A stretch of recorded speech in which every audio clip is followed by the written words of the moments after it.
안녕하세요, 독일가시입니다. 5월이 되니까 진천 온실렵 화단에 식물들이 폭풍 성장을 시작했습니다. 이미 이른 봄 꽃을 피웠던 식물들은 무성한 잎을 내어주기 시작했고 늦봄에 피는 꽃들이 5월을 맞이해주고 있어요. 럭키와 해피도 봄맞이 털갈이를 하면서 조금은 꾀죄죄하지만 새털이 올라오면 엄청 멋있어지고 예뻐질 거예요. 오늘은 진천 온실옆 죽은 공간을 멋진 정원으로 바꿔볼 거예요. 언뜻 보았을 때도 나무 몇 그루만 보이고 흙에는 다른 식물들이 안 보이고 낙엽만 보이죠. 원래 이곳은 해가 잘 들어와야만 하는 공간이지만 보시는 것처럼 도토리 나무들이 크게 자라 있어서 항상 그늘이 져 있는 공간입니다. 나뭇잎이 무성한 봄부터 가을까지는 지면에 그늘이 져 있고 가을에 낙엽이 지고 나서 다음에 봄이 올 때까지는 빛이 잘 드는 환경입니다. 삭막해 보이는 이 공간을 그늘 식물들로 꾸며볼 거예요. 그냥 식물을 막 갖다 심기보다는 돌을 활용해 구역을 나눠주려고 합니다. 옆에서 봤을 때 경사가 있어서 비가 오거나 물을 주더라도 흘러내려가지 않게 하기 위함도 있어요. 산에 가서 화단의 경계를 만들어줄 잡석들을 많이 주워왔습니다. 생각보다 엄청 무거워요. 돌들을 가지고 경사진 언덕에 화단 경계를 만들어줍니다. 이런 식으로 돌을 얹고 흙을 평탄화하여 2단으로 화단을 꾸며볼 거예요. 제가 돌을 담장 위에 올려두고 돼지아빠님이 돌 화단을 만드셨어요. 혹시나 걱정하시는 분들이 계실까 싶어 오늘은 장갑도 착용하였습니다. 어느 정도 화단의 모습이 갖춰지기 시작했어요. 처음에는 나무 뿌리들이 흙 표면에 뻗어 있어서 식물을 심기 어려우면 어쩌나 걱정했는데 생각보다 흙이 부드럽게 잘 파져서 다행이었어요. 제 예상으로는 매년 떨어지는 낙엽들이 자연 부숙되어서 흙에 미생물도 많아지고 양분도 많아지면서 보드라워진 것 같아요. 이런 흙에 식물을 심으면 정말 잘 자라겠죠. 자, 이렇게 2단 돌 화단이 완성되었습니다. 여러분들은 몇 분 만에 완성된 모습을 보셨지만 은근히 시간이 엄청 오래 걸렸어요. 한창 작업을 하는데 짱순이가 놀러 왔더라고요. 럭키랑 해피랑 같은 집에서 살고 있는데 덩치가 작다 보니 짱순이만 유일하게 펜스 밑으로 기어 나와서 탈출을 할 수가 있거든요. 해가 지기 전에 식물들을 심어줘야 하니 짱순이는 집으로 연행합니다. 자, 이제 도토리 나무 및 그늘 정원에 식물들을 심어줄 거예요. 얼마 전 영상으로 소개해드렸던 그늘 식물 3대장들입니다.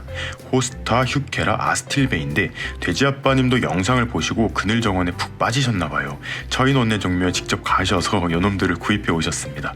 돼지아빠돈 돼지아빠산입니다. 다른 식물은 많은데 호스타는 딱 2화분밖에 안 보이시죠? 그 이유는 잠시 뒤에 알려드릴게요. 이 식물들을 한데 섞어서 심어주려다가 저는 오하열을 맞추는 것을 좋아하다 보니 키가 커지는 아스틸베를 맨 위쪽에 위치시켰어요. 그리고 휴케라를 아랫단 앞쪽에 졸졸이 심어줄 거예요. 최대한 색깔이 겹치지 않도록 배열에 신경을 썼습니다. 그리고 남는 공간에 모두 호스타들을 식재할 거예요. 그런데 사온 호스타는 딱 2화분 뿐인데 나머지 공간을 뭐로 채울 건지 궁금하시죠? 영상 첫 부분을 유심히 보신 분들은 아실 거예요. 진천 화단에 묵은둥이 호스타들이 정말 많습니다. 대부분 중대형종이고 초록색 잎을 가진 품종도 있고 화려한 무늬를 가진 품종도 있어요. 오늘 이 호스타들 중 몇몇이 이사를 갑니다. 첫 번째 주자는 너무 쉽게 뽑히죠. 2주 전 다알리아를 식재하면서 자리를 뺏겼던 호스타인데 뿌리가 더 내리기 전에 새로운 공간으로 이사시키기 위해 다시 캤습니다. 조금은 미안하네요. 두 번째 주자입니다. 초록잎에 연두빛 테두리를 가진 멋진 품종인데 정확한 이름은 저도 잘 몰라요. 예쁘면 장땡입니다. 호스타는 생각보다 뿌리가 굵지 않고 깊이 내리지 않아서 캐는 것이 어렵지는 않은데 이렇게 덩치가 매우 커지면 그 둘레를 다 파야 해서 조금은 힘들더라고요.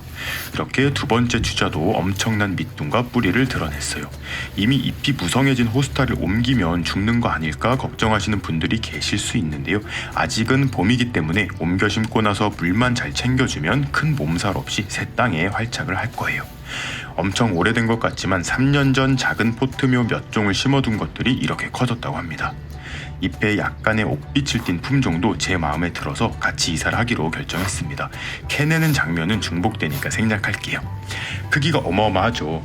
마음에 드는 호스타들 4품종을 모두 캐내었습니다. 그대로 심기에는 덩치가 너무 커서 뿌리 찢기를 해서 개체를 늘려줄 거예요. 그런데 가위로 뿌리를 나누려고 봤더니 택도 없더라고요. 결국 큰 식칼을 가져와서 뿌리 부분을 쪼개줍니다. 잎들이 자라있는 곳부터 칼로 쪼개면 새순들이 상하는 경우가 많기 때문에 뿌리 쪽 부분을 위주로 칼집을 내주는 것이 좋아요. 딱 중간 부분에 칼집을 내고 옆으로 나누면 번쩍하면서 두동강이 납니다. 새로 만들 그늘 정원의 공간이 꽤 커서 4촉 정도로 나눠줄게요. 그런데 같은 호스타라도 품종에 따라서 밑둥에 차이가 있더라고요. 아까 보여드렸던 옥빛이 나는 호스타는 무처럼 단단한 덩이를 생성하고 있었는데 지금 뿌리찢기를 하는 품종은 그런 덩이 없이 쉽게 촉들만 나눠지더라고요. 생각보다 어렵지 않게 뿌리찢기가 완료되었습니다. 다시 한번 보여드릴게요. 너무 쉽게 분리가 잘 되죠. 촉 나누기를 해놓고 나니 양이 어마어마해졌습니다. 가장 윗단 아스틸베 사이에는 대형종 호스타들을 배치하고 알록달록한 무늬 잎을 가진 품종들은 적절히 섞어서 휴케라 뒤쪽으로 자리 잡았어요. 그런데도 많이 남아서 기존에 자리 잡고 있던 큰 돌틈 사이에도 요것들을 심어줄게요. 도토리 나무 바로 옆에는 크리스마스 로즈라는 식물도 모아서 식재해 볼 거예요. 아직 많이 알려지지 않은 식물이지만 꽃이 정말 예쁘거든요. 특히 흰 꽃을 피우는 품종은 겨울에 꽃을 피운다고 해서 더 기대가 됩니다. 아직 심지도 않고 그냥 배치만 해두었는데도 알록달록한 것이 너무 예쁘네요. 과연 심고 나면 어떤 모습으로 변할지 기대해주세요. 심는 것은 정말 쉽습니다. 촉 나누기를 한 호스타는 그냥 뿌리가 흙 아래에 들어가도록 심어주면 되고요. 화분에 심겨있던 휴케라는 그냥 땅에 심으면 됩니다. 시간적 여유가 된다면 옆에 엉킨 뿌리 정도만 살짝 풀어주시면 좋고요. 기존 화분 흙 높이에 맞춰서 심어주었습니다. 역시 심고 나니까 더 예쁜 것 같아요. 이번에도 정말 기대 이상으로 멋진 정원이 완성되었어요. 사실 썸네일용으로 찍은 영상인데 물을 주고 나면 잎이 축 처질까봐 미리 찍어둔 겁니다. 마침 바람이 살랑살랑 불었는데 더 생기 있어 보이네요. 물을 주고 마무리를 하는데 사실 주말에 비가 많이 내린 상태라 흙은 촉촉했거든요. 그래서 많이 주지는 않고 흙 사이에 공기층만 없어질 정도로 물을 주고 마무리했습니다. 기분 탓인지는 모르겠는데 제 눈엔 물을 주고 나서의 색감이 더 예뻐 보여요. 참, 영상을 마무리하기 전에 여러분들의 의견이 필요합니다. 그늘정원 가장 아랫단에는 회양목과 무늬사철나무가 심겨져 있는데요. 아무래도 빛이 부족한 공간이다 보니 건강하게 자라지 못하는 것 같아요. 빛이 좋은 곳으로 옮겨주고 다른 식물을 심어보려고 하는데 아직 어떤 식물을 심을지 결정하지 못했거든요. 여러분들이 심고 싶은 혹은 좋아하는 그늘 식물이 있다면 댓글로 알려주세요. 이 공간에 예쁘게 심어보도록 하겠습니다. 그럼 많은 의견 기다리며 오늘의 영상 마무리하도록 하겠습니다. 그럼 오늘도 재밌게 보셨거나 도움이 되셨다면 구독과 좋아요 그리고 알림 버튼까지 눌러주시면 감사하겠습니다. 뿅.